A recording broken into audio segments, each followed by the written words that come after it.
This lecture is on the power of the National Rifle Association, the NRA, and the gun lobby. Have you seen anything more ridiculous, I'm just wondering, than some politician raising over his head and shaking over my dead body? Reagan did that. And recently, the zombie from Kentucky named McConnell did this, over my dead body, as if there's some big government that wants to take away your guns. So I've watched that across my life. I came from Tennessee. I had family who had gun cases loaded with everything from pistols to shotguns to rifles to automatic rifles. So I know about people who are in the NRA and how they buy more and more guns. I recently watched in the state of Colorado that the state legislature passed a law that you could only sell and only purchase clips with 15 rounds for automatic rifle. And the outcry from the NRA and gun people was immense. They started a recall on two of the Congress people in the state legislature, and they said they're trying to take away our guns. And actually the recall worked in two very conservative areas.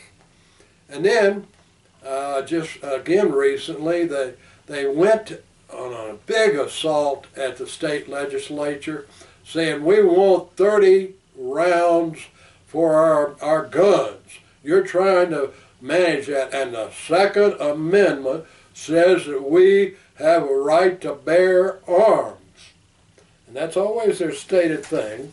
How do they say it? The right of people to keep and bear arms shall not be infringed. And they say that is the Second Amendment. Well, in my thinking, the only reason you would need a 30 caliber, a 30 bullet clip is that you plan to kill Americans. We have no invasion. We have no assault from a neighboring country. We do not have to defend our homes or neighborhood or community or state. You cannot hunt.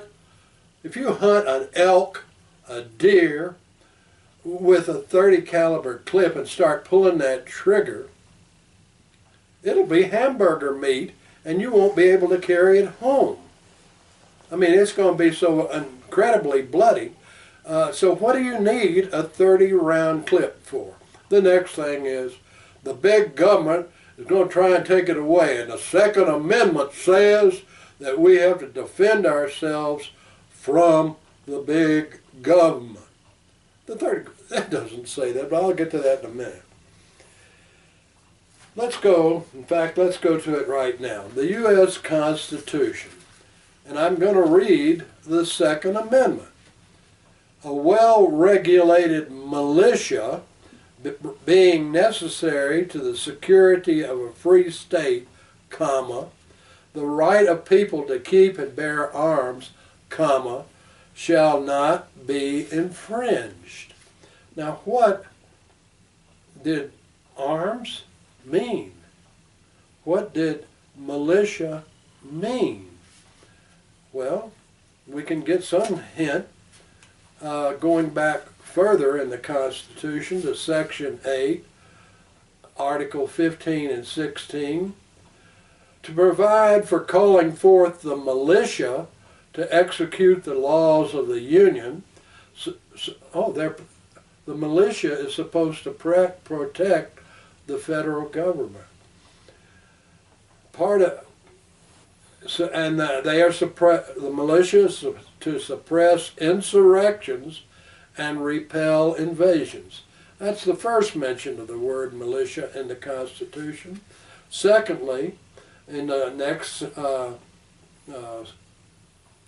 section, to provide for organizing, arming, and disciplining the militia, and for governing such part of them as may be employed in the service of the United States, reserving to the states respectively the appointment of the officers and the authority of training the militia according to the discipline prescribed by Congress. So militia, what does it mean? Because the amendment here to bear arms, Amendment 2, was made in 1791. Arms, by the way, meant muskets and single-shot rifles. In terms of militia, it meant that there were these groups like the Green Mountain Boys who went and took Fort Ticonderoga from the British. It meant the Scots-Irish down in the southern Appalachians. They gathered together and formed a militia, and with 900 men they routed 10,000 British. Also, why do they need militias? Why is that in there? The reason is that the Continental Congress said that George Washington could only have 5,000 troop army. And he said, well, I hope our attacker only has 3,000 men and we'll have a chance. But the army was limited.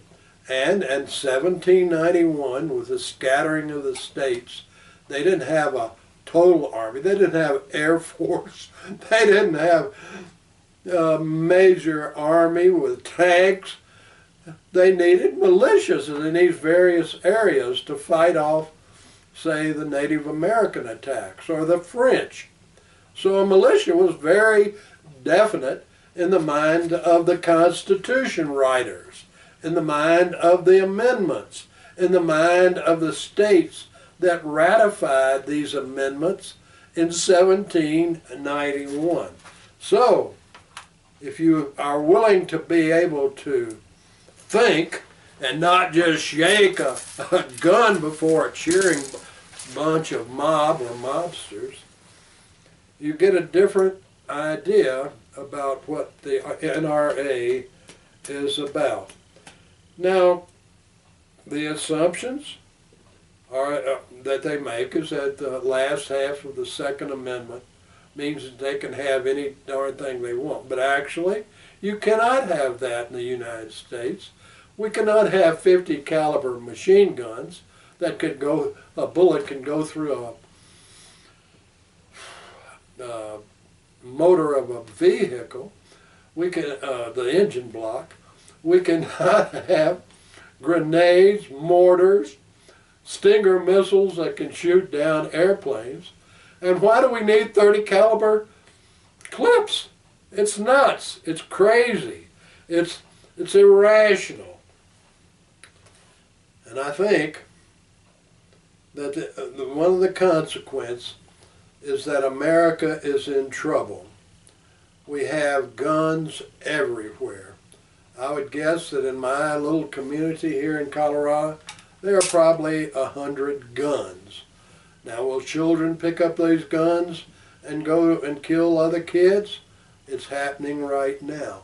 I went to a city council meeting because there was a rule that you could not carry an automatic rifle with 15 clips to a playground. And these people stood up and really went crazy about the Second Amendment, and the officers bought it. No one challenged them. No one confronted this insanity. Drives me crazy. And one of the things that happens, the consequences of this, is that we need to, or we're going to have to adjust, that there are going to be killings all over America by Americans, by youth, by mentally ill, by people defending their homes. I saw a guy the other day who thought he was under threat, and so he started shooting somebody, and who he was shooting didn't even have an arm, a pistol, a gun, a rifle, So we're going to have that in America. America has become more dangerous. Well, one of the sayings they say, I think the head of the NRA said it, the only thing that will stop a bad man with a gun is a good man with a gun. Well, the only thing that is going to stop a rotten ideology that is absolute and convinces so many of Americans, the only thing to stop a rotten ideology is a good citizen with the truth